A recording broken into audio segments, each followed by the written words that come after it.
The tail end of summer means that hurricane season is starting to heat up. And while it's not a direct thing here in the tri-state, we know so many of you guys travel. So here's kind of the general outlook. So as we begin August, you start ramping up and seeing a lot more named storms developing and even those legitimate hurricanes out in the Atlantic Ocean. But it really breaks down to where do we see most of those formation zones whenever it comes to the month of August. So to the Atlantic we go. You know, this general region, I mean, you're talking about a huge basin here.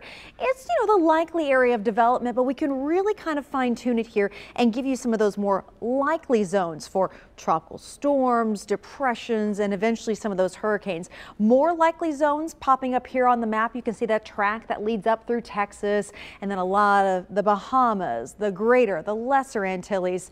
But the most likely areas of development whenever it comes to the month of August is well out near kind of Puerto Rico and then heading down that chain of islands.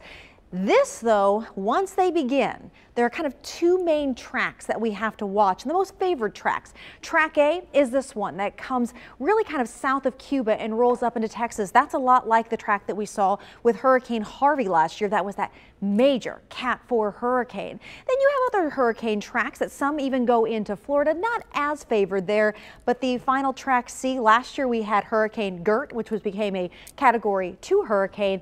That one stays off the coast. They typically ride right around the edge of that Bermuda high. So that's August in a nutshell. Here are some of the Atlantic storm names that we will be watching for this year. And as always, we'll keep an eye on that local forecast, but also keep an eye on those destination spots that so many of you fly to.